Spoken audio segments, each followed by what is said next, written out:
এটা আমার জীবনের শেষ ভোট। আপনারা দয়া করে আপনাদের একটা মূল্যবান ভোট দিয়ে আমার ইজ্জতটা রক্ষা করেন। এখন জনগণ চিন্তায় পড়ে গেছে, এটা যদি আপনার শেষ ভোট হয় তাহলে তো আপনার কোনো দায়বদ্ধতা থাকবে না।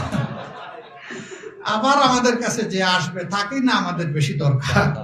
সে তখন ফিল করবে যে যদি জনগণের আমানত নেওয়ার পরে আমি চম্পট দিই, অথবা আমি যদি স্বার্থপরতার পরিচয় দিই কিংবা অযোগ্যতার পরিচয় দিই, আগামী নির্বাচনে জনগণ আমাকে লাল কার্ড দেখায় দেবে।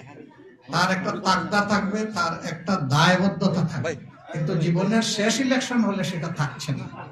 তো মুরব্বী যেটা বলেছেন উনি উনার জন্য বলেন নাই, উনি হোল কমিউনিটির জন্য তিনি বলেছেন যে এটা আমাদের প্রয়োজন, আমাদের হক।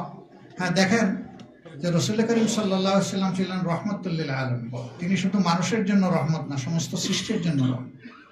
কিন্তু তিনিও যখন দেশ ছেড়েছেন তখন মদিনার বাউন্ডারিতে গিয়ে কেঁদেছেন, চোখের পানি ফেলেছেন, মক্কার দিকে, কাবার দিকে তাকিয়ে বলেছেন, হায় কাবা, হায় মক্কা, তোমার সন্তানেরা আমারে থাকতে দিল না।